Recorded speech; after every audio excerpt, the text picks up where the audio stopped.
Hello and a very warm welcome to Science Monitor, your weekly update on what's happening in and around the country in the field of science, technology, research and innovation. I am Smriti Rastogi. With special focus on India, we bring you the stories that have the potential to change the S&T landscape of the country and impact your life. From the inauguration of the most sophisticated neuroimaging facility at NBRC Manesar to a new observation related to glacial kinematics in the Himalayan region. We have plenty in store for you for today. But first, let's begin with the headlines. NBRC Manesar gets the world's most sophisticated neuroimaging facility to accelerate and expand neuroscience research. With a powerful 3D MRI platform, India now embarks on new frontiers of neuroscience. Accumulated influence of both climate and tectonics have changed the main course of Himalayan glacier. The new observation related to glacier kinematics introduces a new approach in glacier studies.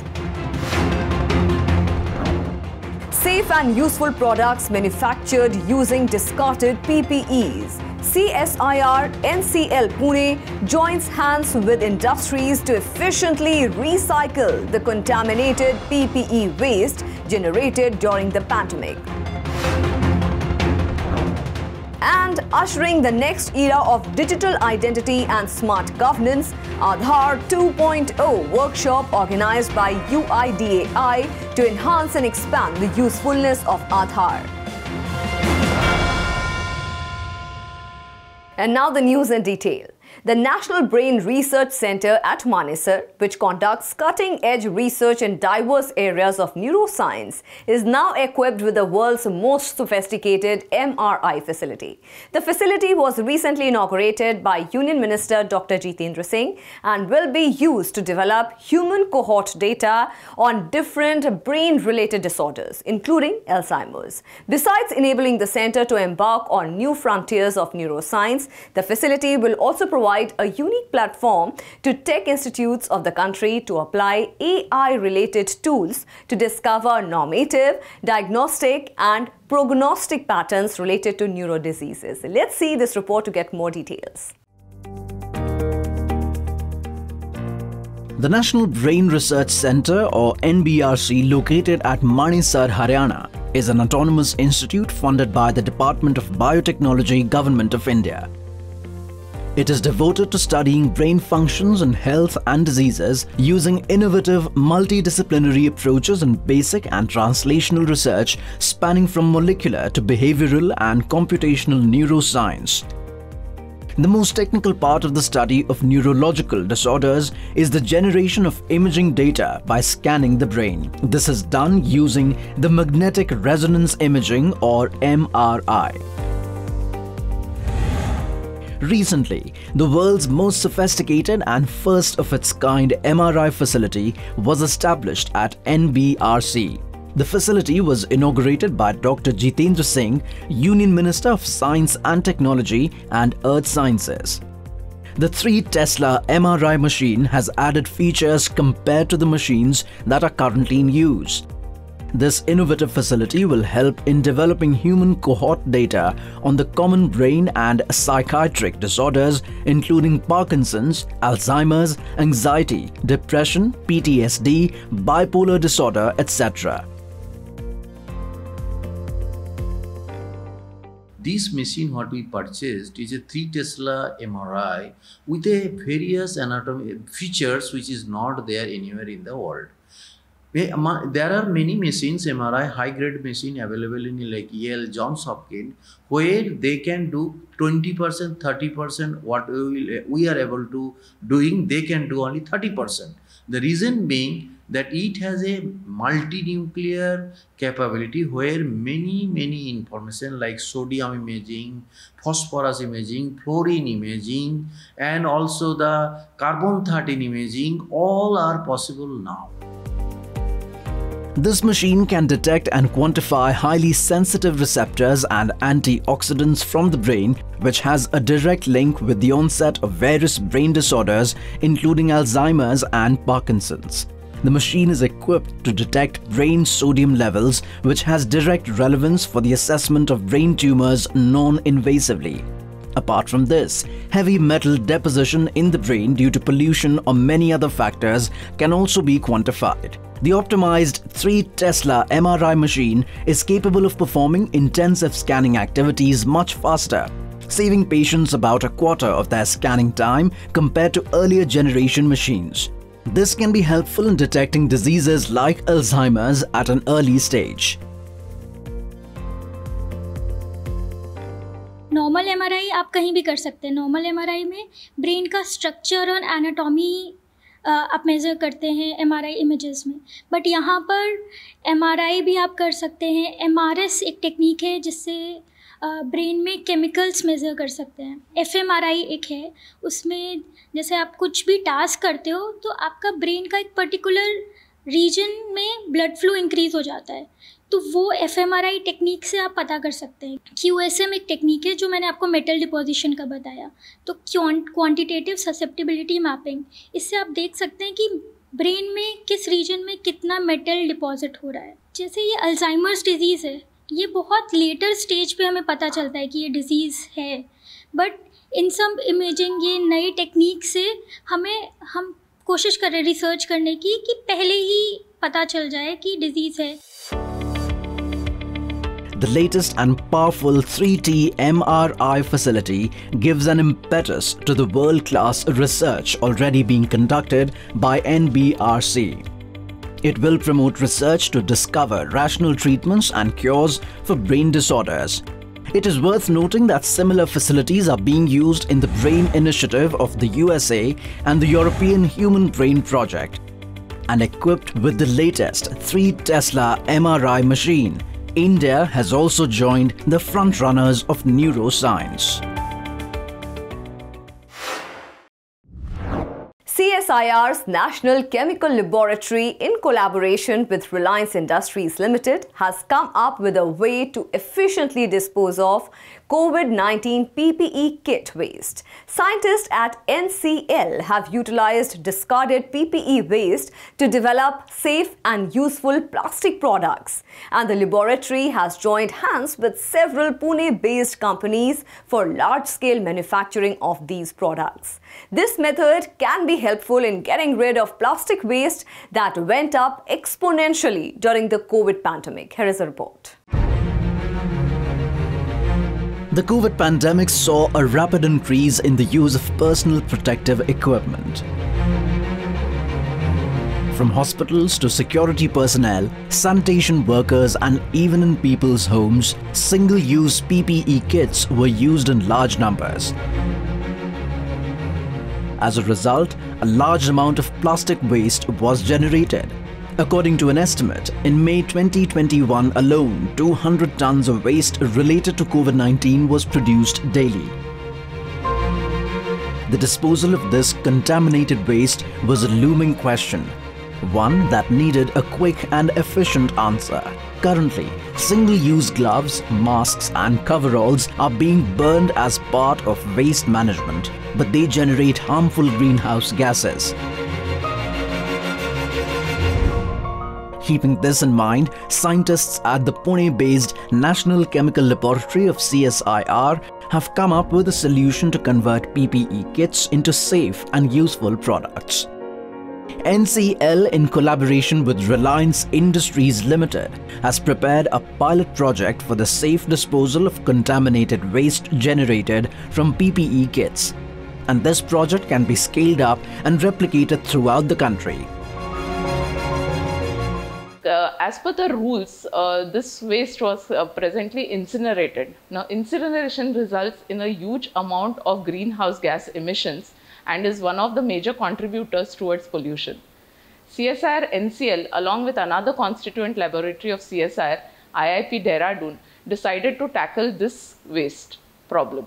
And we came up with a solution that can be used to recycle this waste into useful products. The first challenge that we faced was about using this hazardous waste, decontaminating it, and then converting it into useful products.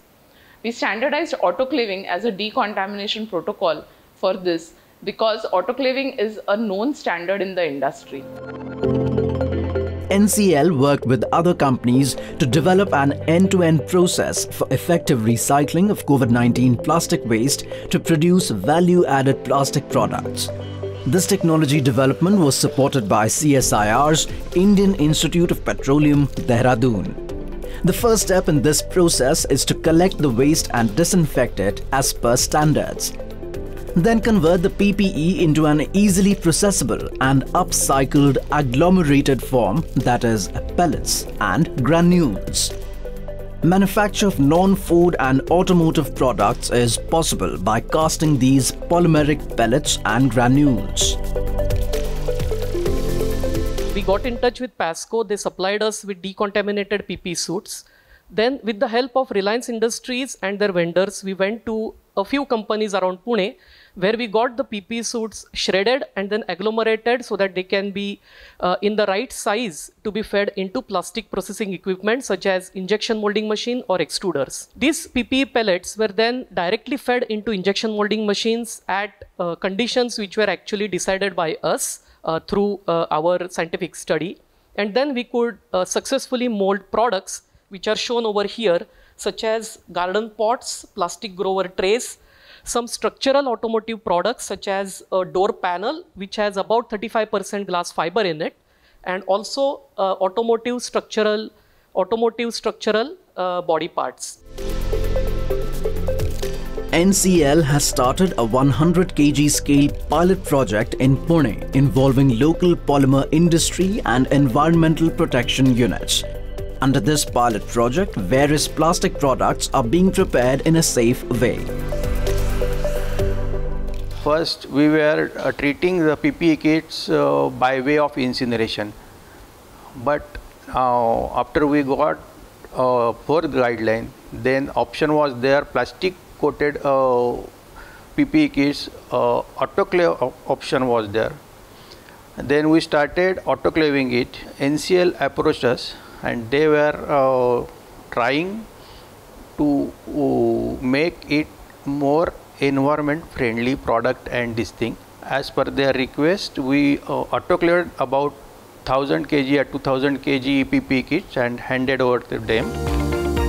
The way the COVID pandemic has affected the whole world and brought up unique problems, this green solution of CSIR NCL can not only dispose of PPE waste all over the country, but also create a sustainable circular green economy that can propel India's growth in the relatively untapped recycling sector.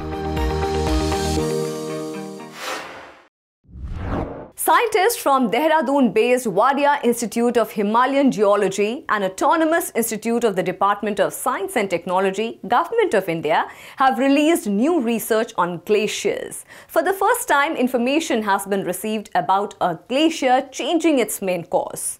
According to the researchers, the change can be attributed to the influence of both climate and tectonics, thereby helping in better understanding the interaction between the two. Let's see the report to get more details. The glaciers on the Himalayas are a major source of fresh water. But due to climate change, the occurrence of floods caused by melting glacial ice and glacier ice break has gone up. This has forced scientists to constantly monitor glaciers to detect changes that occur over a period of time. Scientists at the Wadia Institute of Himalayan Geology and Autonomous Institute of the Department of Science and Technology in Dehradun were studying an unnamed glacier in the upper Kali Ganga Valley in Pithoragarh district of Uttarakhand when they observed something that has never been reported before. During the satellite-based study, it was seen that the unnamed glacier suddenly changed its main course. According to scientists, it is one of the unique behaviors of the glacier, and no such observation has so far been reported on this type of glacier kinematics. Researchers believe that this change is the result of the accumulated effect of both climate and tectonic activity. This new information will help to better understand the glacial tectonic interaction. The results of this study have been published in the Geoscience Journal. कोई भी glacier होता है वो एक particular valley में move करता है। तो हमने जब सैटेलाइट इमेज को सर्च किया तो हमने देखा कि एक ग्लेशियर इस वैली में, जो अननेम्ड ग्लेशियर है, वो अपनी वैली में न मूव करके अपनी वैली को तोड़ करके किसी दूसरी वैली में एंटर कर गया है। तो this is one type of the glacier capturing, you can say, and it is a glacier piracy type, जो है एक स्ट्रक्चर हमने, एक फीचर हमने हिमालय रीजन में देखा, जो अभी तक रिपोर्टेड नहीं है और किसी ने अभी तक हिमालय रीजन में ये सब चीज़ें रिपोर्ट नहीं किया है। तो यहाँ पे जिस फिनोमिना को होने के लिए सिर्फ क्लाइमेट ही इस चीज़ को कंट्रोल नहीं करता है। इसके लिए आप टेक्टोनिक एक्टिविटीज़ जो है उस रीजन में जो फॉल्ट है और जो जितने भी स्कार्पमेंट उस रीजन में, ये सब इस चीज़ के लिए रिस्पॉन्सिबल होते हैं। Based on remote sensing and old survey maps, the team of researchers studied this 5-kilometer long glacier. They noticed that an active fault produced a 250-meter high fault scarp in this glacier with a northerly dip. This caused the glacier to change its course and morphology. The glacier shortened and moved towards the southeast instead of its earlier northeast direction and ultimately merged with another glacier. Rishi Ganga में एक बड़ा सा rock mass जो है टूट करके, और उसके साथ जो हैंगिंग ग्लेशियर था वो टूट करके जो है नीचे रौथी गदेरे में आया था। और जबकि विंटर में ये सब चीज़ें प्रोसेस हिमालय रीजन में नहीं होती है। तो ये दिखाता है कि जो सेम प्रोसेस ऋषि गंगा में हुई थी वही प्रोसेस कभी इस वैली में हुई थी। अब ये समर में टूटा, विंटर में टूटा, जब भी टूटा, लेकिन ये ग्लेशियर टूटा है उस टाइम पे और ये रीजन टूटा है उस टाइम पे, और उसके टूटने की वजह से जो है ये दूसरी वैली में शिफ्ट हो गया था। अब इस स्टडी का अगर हम देखें तो यह एक टाइप की बिल्कुल जो है क्लाइमेट टेक्टोनिक इंटरेक्शन की एक स्टडी है, जो अभी पहली बार हमने अभी सिर्फ इसको रिपोर्ट किया है यहाँ पे। लेकिन फ्यूचर में अगर कोई रिसर्चर इसमें रिसर्च करना चाहता तो उसके लिए एक बहुत वाइड फील्ड है, क्योंकि हिमालय आपको मैं अभी पहले ही बता चुका हूँ कि भाई टेक्टोनिकली बहुत एक्टिव है। This study shows that climate is not the only factor causing changes in glaciers, but geological movement or tectonics also plays an important role. Since the Himalayas are a tectonically active range, the risk of natural disasters will remain here. So this study opens the door for a new approach in glacier studies.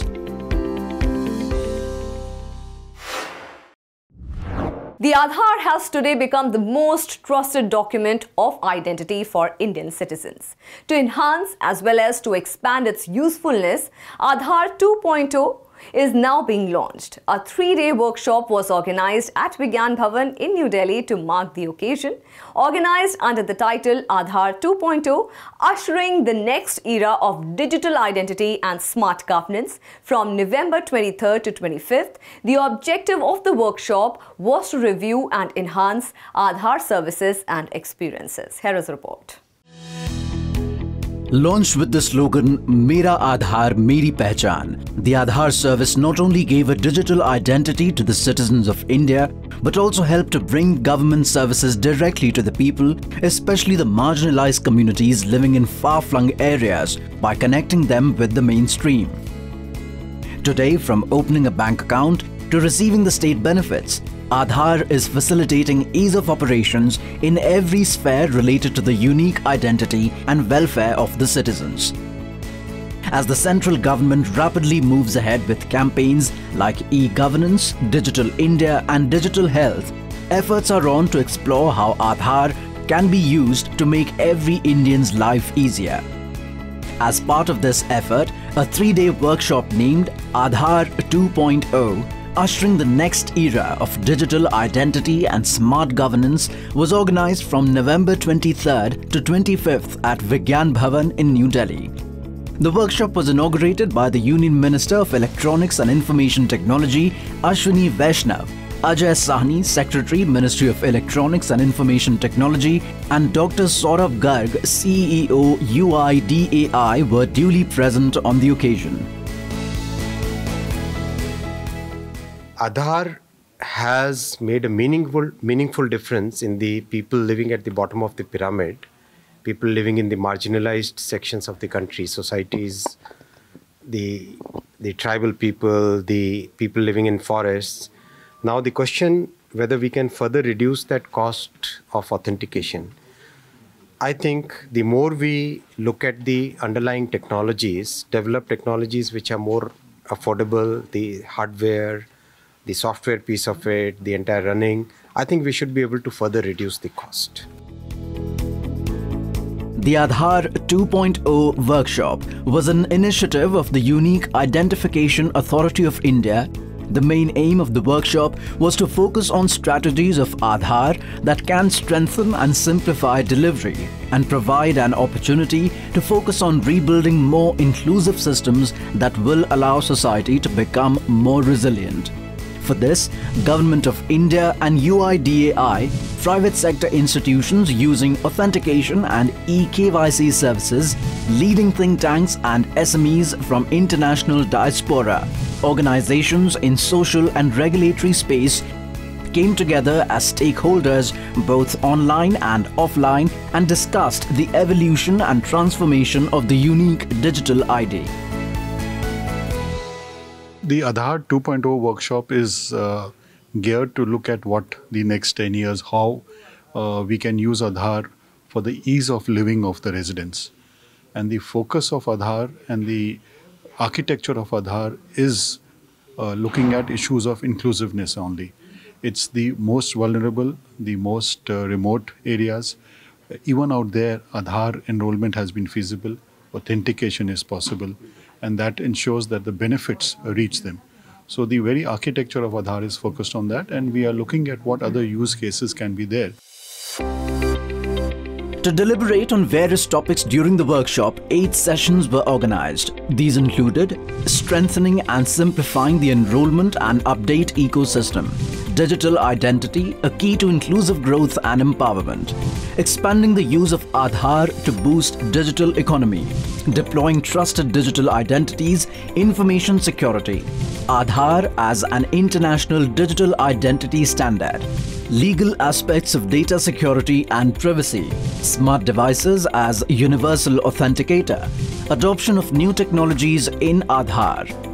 The discussions aim to make Aadhaar services better, thereby making life easier and more in tune with the challenges of the future.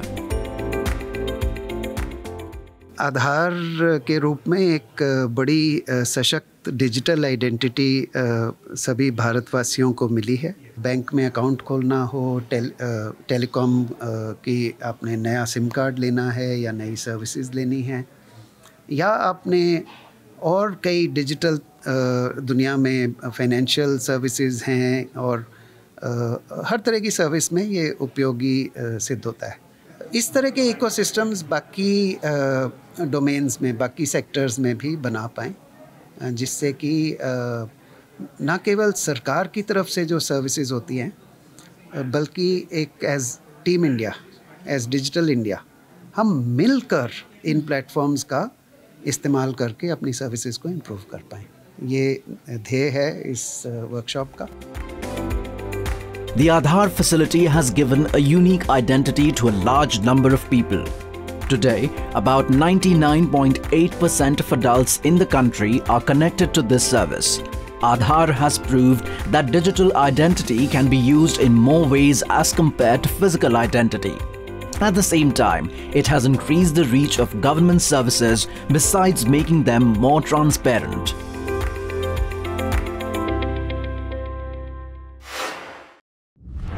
And now let's have a look at some other developments that have made news in the field of science and technology in our segment Science Express. The Council of Scientific and Industrial Research has launched the country's first virtual science lab to provide quality research exposure and innovative pedagogy for school students based on an online interactive medium.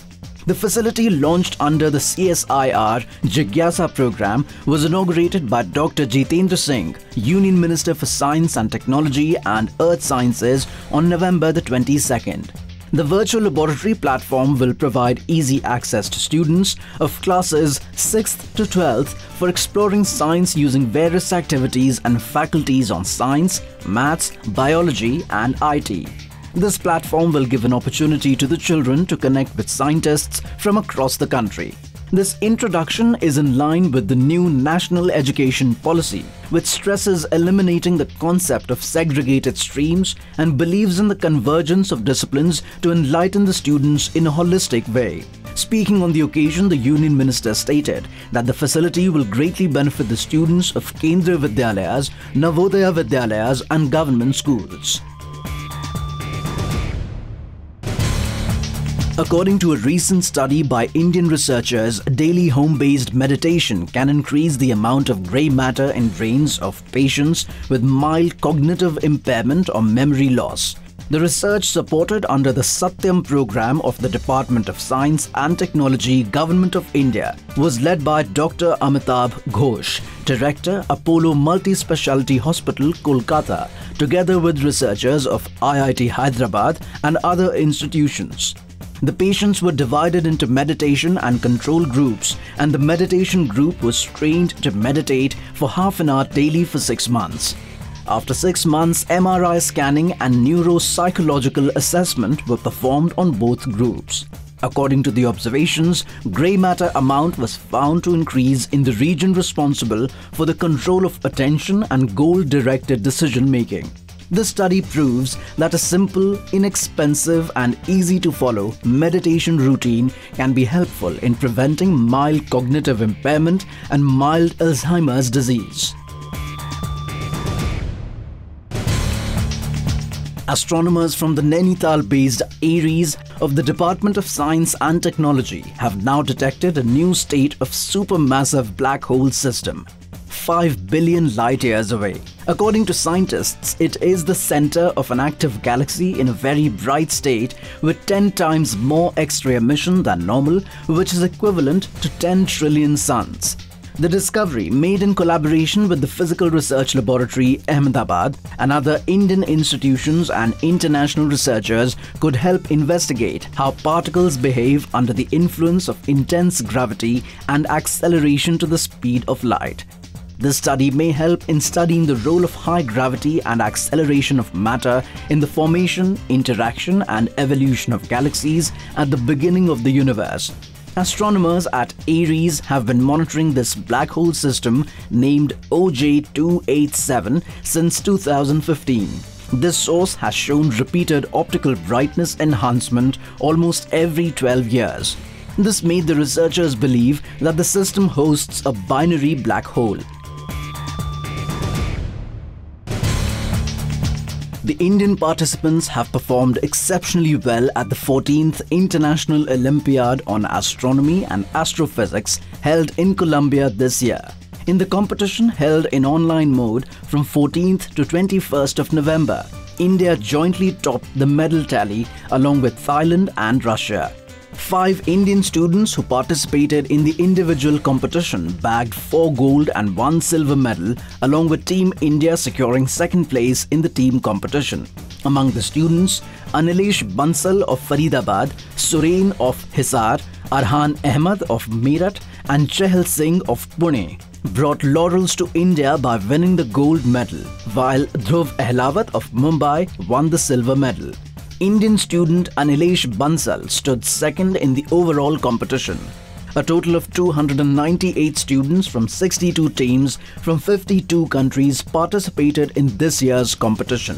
The Olympiad program is supported by the Department of Atomic Energy, the Department of Science and Technology, the Department of Space and the Ministry of Education, Government of India. Well, that's all in today's edition of Science Monitor. You can send us your feedback and suggestions through email. Our email ID is indiascience@vigyanprasar.gov.in. You can also write into us at Vigyan Prasar, A50, Sector 62, Noida 201309, Uttar Pradesh. So we'll take your leave now. See you again next week. Till then, stay safe and think scientifically.